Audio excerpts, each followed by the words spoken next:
தமிழகத்திலிருந்து திமுக வெளியேறினால் மட்டுமே தமிழகம் நல்ல நிலைக்கு செல்லும் என பாஜக மாநில துணைத் தலைவர் குஷ்பு தெரிவித்துள்ளார்.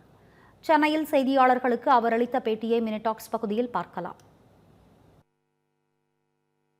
இது ஒரு மிகப்பெரிய சர்ப்ரைஸாக வந்தது. நான் எதிர்பார்க்கல. ஆனால் அந்த ஈவினிங் இந்த அனௌன்ஸ் பண்ண உடனே ரொம்ப சந்தோஷமாக இருந்தது. ஏன்னா கட்சிக்கு இந்த 5 வருடத்தில் இவ்வளோ பெரிய பொறுப்பை எனக்கு கொடுத்துருக்குறாங்க. ஸோ டெஃபினெட்லி பிரதமர் மோடி அவர்களுக்கும், நட்டாஜி அவர்களுக்கும், நயனார் நாகேந்திரன் அவர்களுக்கும் நான் நன்றி சொல்லணும்னு ஆசைப்படுறேன். நான் அவங்க இல்லைன்னா நிச்சயமாக இந்த பொறுப்பு எனக்கு வந்திருக்காது. வியூகம் ஒன்று தான். முதல்ல இன்னைக்கு இந்தியா முழுவதும் பார்க்கும்போது உலகத்திலேயே மிக சிறந்த நாடு எதுன்னு அப்படி பார்க்கும்போது பிரதமர் மோடி அவர்கள் வந்ததுக்கப்புறம் இந்த 11 வருடங்கள் இல்லை 12 வருடங்கத்தில் நீங்கள் பார்த்தீங்கன்னா இந்தியா ஒரு கடைசி 5க்கு தாண்டி இன்னைக்கு டாப் 5 கண்ட்ரீஸில் இருக்கு. 2047 ஒரு விக்சித் பாரத் நிச்சயமாக நாங்கள் உருவாக்கணும்னு பிரதமர் அவர்கள் சொல்லும்போது ரொம்ப சந்தோஷமாக இருக்குது. அதை நோக்கி போயிட்டுருக்கோம். இன்னைக்கு இந்தியா இந்த அளவுக்கு ஒரு வெற்றிகரமான ஒரு நாடு, எந்த ஒரு விஷயங்கள் இருக்கட்டும் அதெல்லாம் தாண்டி நாங்கள் போயிட்டுருக்கோன்னா தமிழகத்துக்கு நிச்சயமாக அந்த நல்ல திட்டங்கள், நல்ல விஷயங்கள் அது எல்லாமே தமிழகத்துக்கு சேரணும். அதுதான் நாங்கள் ஆசைப்படுறோம்.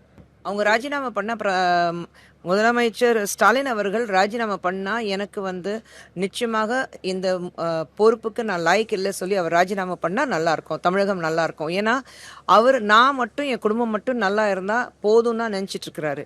அவர் கண் மேலே ஒரு பெரிய ஒரு நீதிமன்றத்தில் பார்த்தீங்கன்னா ஒரு நீதி தேவதை கண்ணில் ஒரு பிளாக் கிளாக் கட்டிட்டு உட்காந்துருப்பாங்க. அந்த மாதிரி இன்னைக்கு முதலமைச்சர் அவர்கள் இருக்கிறாரு.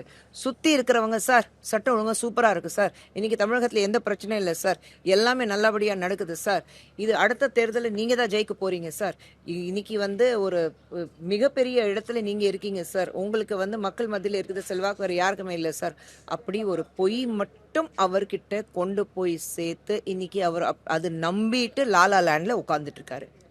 தமிழகம் இன்னைக்கு முன்னேறணும்னா நிச்சயமாக திமுக போகணும். திமுக போனாதான் தமிழகத்தை காப்பாற்ற முடியும். தேர்தல் அரசியல்வாதிகளுக்கான களமா அல்லது ஜனங்களின் களமா? ஒருபுறம் அரசியல்வாதிகள் வகுக்கும் வியூகம், மறுபுறம் ஜனங்கள் போடும் கணக்கு. இறுதி வெற்றி யாருக்கு? தெரிந்து கொள்ள களமிறங்கும் தமிழ் ஜனம்.